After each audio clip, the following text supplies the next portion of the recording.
Alright guys, welcome to another video. This one's going to be on what to do if you're feeling depressed or anxious.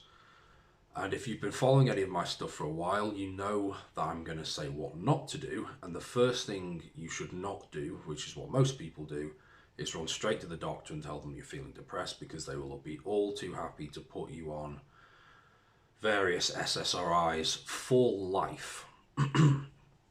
Because the problem with those things is that they don't fix the root cause.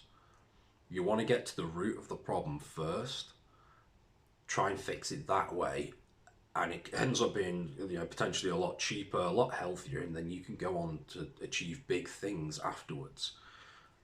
Whereas if you're completely dependent on these SSRIs for the rest of your life, is that really a position you want to be in? So the first thing you want to do is look at the physical stuff. I mean, you might not be that happy with the way your life is overall, or your social life or whatever, and there's different things you can do to fix that.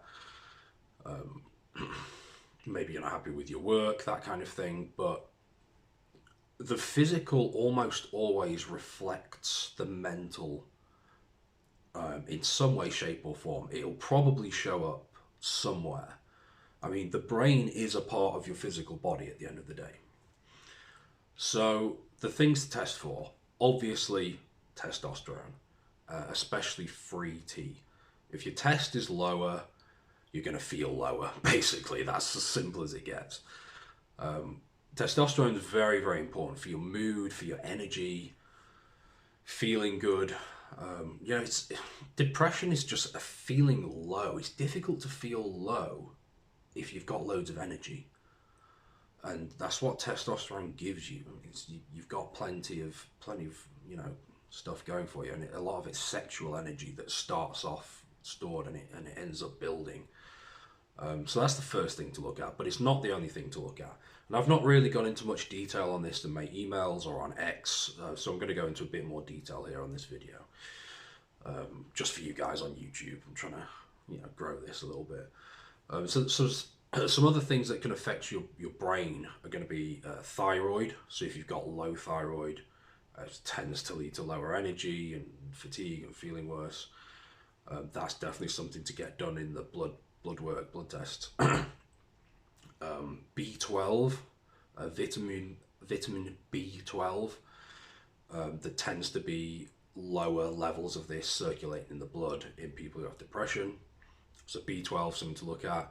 And again, this is where blood work is so important, because once you see one of these things off, I've got another 3 or 4 coming on this list. Once you see something is off, you can fix that really quickly. Whereas instead of like guessing, oh, it could be this, could be that, and you're just kind of floundering about in the dark, you know what the problem is. You might be able to fix it in like 3 days, and you'll be feeling better immediately. And that's just saved you decades of being on drugs when you didn't even need it. So this is why you've got to get your blood work done. And I don't consider people serious about this testosterone journey until they get blood work done. I think it's the step 0. And then you go from there. But B12, D3, so sunlight's the big one there, but you want to make sure the hormone is in a reasonable range. If it's low, you're more likely to get depressed. The sunlight is beneficial above and beyond vitamin D3. It goes way beyond just D3. Like, it has so many other benefits, hormonally, and just feel good, serotonin and that kind of, all that good stuff. Helps you sleep better, especially when you get that sunlight in the morning. But yeah, besides the point. Next one is iron levels. This is usually more of a female problem, but if you donate blood a lot, this could change things. You want your iron levels to be decent, because if they're insufficient, it's going to be harder to get enough dopamine in your system. And dopamine, although we talk about people being addicted to short-term cheap dopamine releases, a nice stable base of dopamine is kind of important for well-being and feeling good. So they are the top ones. I'm trying to think. Inflammation. So another one, CRP, C-reactive protein. This is usually there's some kind of inflammation going on. People who are depressed, it's been shown time and time again in studies that the brain is inflamed, and when that happens, yeah, you're not going to be feeling too good. And CRP always is a really good indicator that something's off in the body. There's different ways to offset to lower the inflammation. There's things like fasting, omega-3. There's loads of different things you could do. You would want to get to the bottom of that. Maybe talk to a doctor about the real cause of where that CRP is coming from. If you're ill, it can spike it, but if you're not ill, there's probably something more chronic going on. You want to get that looked at. Are there any more? No, they are the main ones for, if you're feeling depressed or anxious or whatever. They are the ones I would get checked on a blood test. It's, then you've got the lifestyle stuff. Doing lots of cardio makes you feel better because of all the endorphins. Lifting weights as well, obviously. Lots of sun for the serotonin. Interacting with other people. If you're one of these like online tech guys, or you make money online like I do, or you're a trader, or maybe you're naturally a bit more introverted, you're in danger of doing this, or you work from home all the time. You don't want to be too isolated. If you're really isolated, you don't get enough social interaction, guaranteed way to start feeling depressed and having massive social anxiety as well. You can cause real problems for yourself if you do this too much. It's not good for you. Humans, even if you are naturally more introverted, and I would say I am deep down, even if you are that way inclined, you've got to engage, you've got to interact, get out the house, to start talking to people. This is where it's easy if you've got a girlfriend or a wife or some good mates. Maybe you've got a couple of housemates or something, I don't know. That's another one. Some work that you enjoy, work that you don't hate. That's outside the scope of what I'm here to do, but there's some other lifestyle factors that play into it. Sunlight is huge.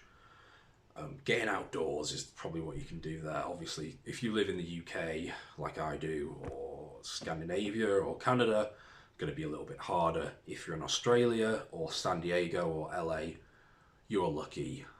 Enjoy it. I hate you. Jokes. Well, the Canary Islands in Europe, they're good as well, year round. Cardio, endorphins, you're in complete control of this. You could buy a pull-up bar for $20 or something. A stationary bike, not too expensive. And easy ways to just get the blood flow going and get feeling good. Sleep's a good one for recovery. It all ties in together. Red light therapy. For you guys struggling with sleep and can't get much sun, you can just get a small one, $40, $50. Use it on your face. This is the key. Get it on your face at least 20 minutes every morning. I think most people are going to need longer. I use it for like 45 minutes personally in the winter. Red light therapy, it spikes the cortisol in the morning, but ultimately your cortisol is lower in the afternoon and evenings, and chronically as a result. Helps you sleep better, and it's the sleep that really brings the cortisol levels down, makes you feel better in general. Sleep is huge, don't neglect it. When it comes to thyroid, if you did have thyroid issues, things like iodine salts and sleep. Sleep ties into so many different things, but that's what I would go for.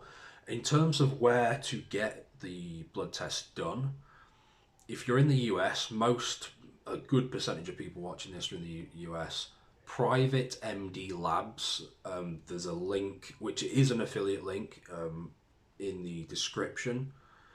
They are always my go-to for American guys. Very, very easy, very straightforward, very efficient. It's a pinprick test, send it back to them in the post, they analyze your results. Very easy, very private, as the name would imply. No going to doctors. The problem is with doctors is they don't give you what you want. So when you go online, they're not asking you a bunch of questions like you have to make up symptoms so you can actually get what you want. You just tick the boxes and you know, I've just told you what to get if you're feeling depressed. You can get the tests that give you all of that, and they won't ask loads of questions. They'll just give you the test. You send it back to them. And they usually give you some advice as well by email. When you ask questions, are quite helpful. Definitely, they're great.